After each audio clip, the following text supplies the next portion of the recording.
को यक्षिणी साधना से जुड़ी हुई कुछ महत्वपूर्ण बातें बताने जा रहे हैं, जिसको जाने बिना यक्षिणी साधना में सफलता नहीं मिलेगी। इसलिए वीडियो को अंत तक और ध्यान से देखें। यक्षिणी साधना के बारे में तंत्र ग्रंथों में काफी कुछ लिखा गया है, किंतु सभी जगह व्याख्या सांकेतिक ही है। पूर्ण विधि विधान और गुप्त तकनीकियां कहीं नहीं दी जाती हैं, क्योंकि यह गुरुगम्य साधनाएं होती हैं और तीव्र प्रभावी भी, इसलिए इसके बारे में मोटी जानकारियां ग्रंथों में होती हैं। तकनीकियां और कवच आदि गुरु प्रदान करता है। हर ग्रंथ में वक्ता शिव होते हैं, चूंकि तंत्र का प्रतिपादन ही शिव जी द्वारा हुआ है। हम यहाँ एक शास्त्र में प्रस्तुत विवरण दे रहे हैं, जो कि मात्र जानकारी प्रदान करने के उद्देश्य से है। श्री शिव जी रावण से कहते हैं, हे रावण, अब मैं तुमसे यक्षिणी साधन का कथन करता हूं, जिसकी सिद्धि कर लेने से साधक के सभी मनोरथ सिद्ध हो जाते हैं। सर्वासाम यक्षिणीना तु ध्यानम कुर्यात् समाहितः भविनो मातृपुत्री स्त्री रूपणतुल्यम यथेप्सितम। तंत्र साधक को अपनी इच्छा के अनुसार बहन, माता, पुत्री व पत्नी मानकर यक्षिणियों के स्वरूप का ध्यान अत्यंत सावधानी पूर्वक करना चाहिए। कार्य में तनिक सी भी असावधानी हो जाने से सिद्धि की प्राप्ति नहीं होती। भोज्यम निरामिष चान्नम वर्ज्य तांबूल भक्षणम उपविश्य जपादो च प्रातः स्नात्वा न संस्पृशेत। यक्षिणी साधन में निरामिष अर्थात मांस तथा पान का भोजन सर्वथा निषेध है, अर्थात वर्जित है।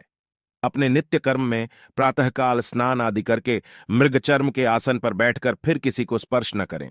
न ही जप और पूजन के बीच में किसी से बात करें। नित्य कृत्यम च कृत्वा तु स्थाने निर्जनिके जपेत यावत् प्रत्यक्षताम यान्ति यक्षिण्यो वांछित प्रदाह। अपना नित्य कर्म करने के पश्चात निर्जन स्थान में इसका जप करना चाहिए। तब तक जप करें जब तक मनवांछित फल देने वाली यक्षिणी प्रत्यक्ष न हो। क्रम टूटने पर सिद्धि में बाधा पड़ती है, अतः इसे पूर्ण सावधानी तथा बिना किसी को बताए करें। यह सब सिद्धकारक प्रयोग है। यह विधि सभी यक्षिणियों के साधन में प्रयुक्त की जाती है। यक्षिणी सिद्ध होने पर कार्य बड़ी सुगमता से हो जाता है, बुद्धि भी सही रहती है और कठिन से कठिन समस्या को तुरंत हल किया जा सकता है। इसका एक फल और मिलता है कि कोई भी अपने मन की बात को अगर छुपाने की कोशिश करता है तो उसके हाव भाव से पहचाना भी जा सकता है कि वह अपने मन के अंदर क्या भेद छुपाकर रख रहा है।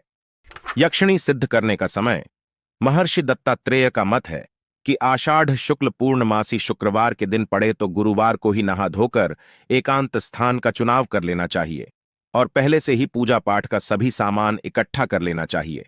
अथवा श्रावण कृष्ण पक्ष प्रतिपदा के दिन चंद्र में बल हो, तब साधना का उत्तम फल कहा गया है। यक्षिणी साधना करने के सबसे पहले शिव जी की आराधना करनी चाहिए।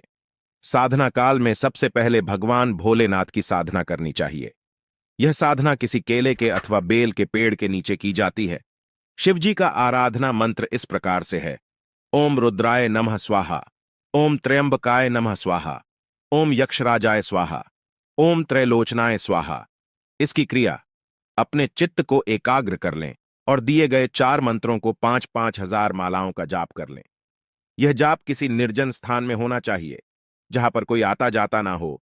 भगवान शिव के बताए गए चारों मंत्रों का 5-5 हजार जप कर लेने के बाद यक्षिणी का मंत्र जप करना चाहिए। जप के बाद घर आकर कुमारी कन्याओं को खीर का भोजन करवाए।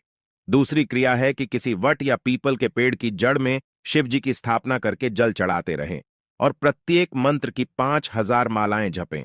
तो अगर आप यक्षिणी साधना करना चाहते हैं तो इन बातों को अवश्य ध्यान में रखें। वीडियो पसंद आई हो तो इसे लाइक करें और ज्यादा से ज्यादा शेयर करें, ताकि दूसरे भी इस ज्ञान से परिचित हो सके, और चैनल को सब्सक्राइब करें। आपका बहुत बहुत धन्यवाद। जय माता दी।